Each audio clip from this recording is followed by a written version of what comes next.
बताइएगा, आज जो कौमी असम्बली का इजलास बुलवाया गया है, कहा जा रहा है कि ये इन पे आर्टिकल 6 लग सकता है, इसमें किस हद तक सदाकत है? जी देखें, मेरे लिहाज से ये इजलास जो है ये एक नामुकम्मल नेशनल असम्बली का इजलास है, क्योंकि जो रिज़र्व सीट्स हैं औरतों की और माइनॉरिटीज़ की, बहुत सारी बेतहाशा रिज़र्व सीट्स, उनका फ़ैसला भी इलेक्शन कमीशन ऑफ पाकिस्तान ने किया नहीं। तो एक इजलास बुलाना जो नामुकम्मल है और वो भी एक पार्लियामेंट्री मिनिस्ट्री की तरफ से, वो तो बिल्कुल गलत है। अब प्रेसिडेंट साहब ने इजाज़त दे दी है, प्रेसिडेंट साहब ने इजाज़त दी है, उस लिहाज से उनका जो ख़त है उसमें भी ये लिखा है कि मैं आपको इजाज़त दे रहा हूँ, लेकिन उसका जो कंडीशन है, उसका जो एक शर्त है वो ये है कि पूरी की पूरी जो नेशनल असम्बली है वो मौजूद हो।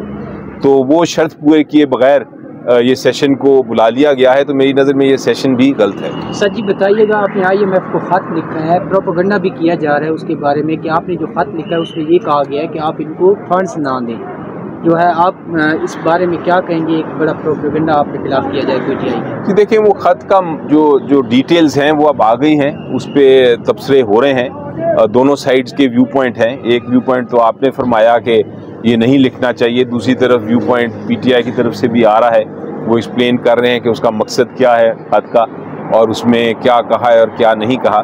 लेकिन जो अहम चीज़ है, IMF को उस ख़त में रोका नहीं गया, उसको ये नहीं कहा कि आप लोन ना दें, उससे ये कहा गया कि आप लोन अपनी पाकिस्तान के मुफाद के मद्देनज़र रखते हुए दें और अपने जो चार्टर है उसके मुताबिक दें। तो ये एक डायलॉग है और मेरा ख्याल है डायलॉग के ऊपर आप दोनों साइड पे बहस ज़रूर कर सकते हैं। मैं ये नहीं कहता कि वन साइडेड है ये, इस पर डिबेटेबल है, लेकिन एक हमारा एक पाकिस्तान के अवाम की खातिर, पाकिस्तान की जो अवाम का मैंडेट चोरी हुआ है उसकी खातिर जहाँ जहाँ हम आवाज़ उठा सकेंगे हम उठाएंगे। सर जी बताइएगा कि आज जो इजलास हुआ है उसके बाद कादिर पटेल साहब बाहर निकले हैं पीपल पार्टी के, उन्होंने कहा है कि जो कुछ रहनुमा थे ना, उनका जो रवैया था बड़ा गैर जिम्मेदाराना रवैया था, उन्होंने हर बात पे प्रोटेस्ट किया, वो आपकी तरफ ही इशारा कर रहे थे PTI की तरफ। तो इस बयान को आप कैसे लेंगे, क्या कहेंगे इस पर? देखिए, ये तो अब पार्लियामेंट्री सियासत का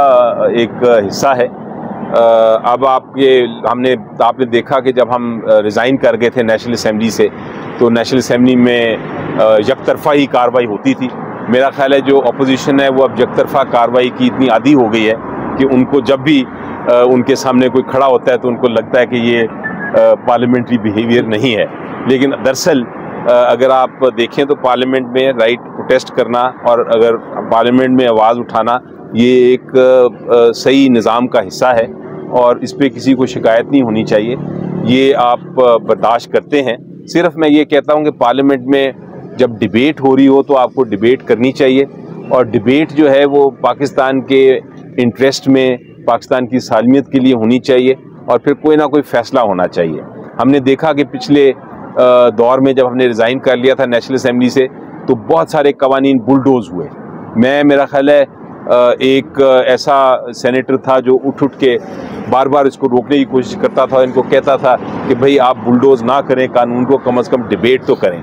लेकिन उस वक्त चूंकि ताकत उनके पास थी तो वो इस बात को सुनते नहीं थे। अब उनको सुनना पड़ेगा, क्योंकि अब एक बड़ा साइजेबल हमारी अपोजिशन है जो पार्लियामेंट में मौजूद है, तो अब उनको पार्लियामेंट में सुननी पड़ेगी साइजेबल जो अपोजिशन है उसकी आवाज़। सर, नून लीग हुकूमत भी बना रही है, साथ में इल्ज़ामात भी लगा रहे हैं कि पिछली बार जब ये जो 16 महीने की हुकूमत रही है उसमें जनरल बाजवा और फैज़ हमीद के कहने पर हमने जो भी बिल पास किए हैं, जो कुछ भी होता रहा, तो फिर ये बार बार उनके साथ मिलकर हुकूमत भी बना रहे हैं और उनके खिलाफ बयानबाजी भी कर रहे हैं। इस पर क्या कहेंगे?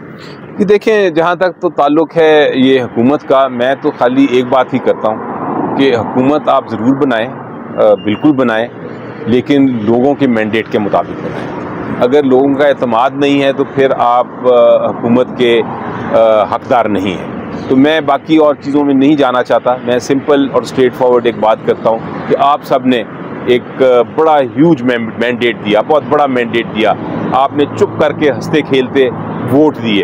अब वो वोट जो हैं वो रातों रात तब्दील हो गए, कोई और लोग आ गए, हुकूमतें भी बना लीं, लेकिन कितनी देर तक चलेगा ये काम?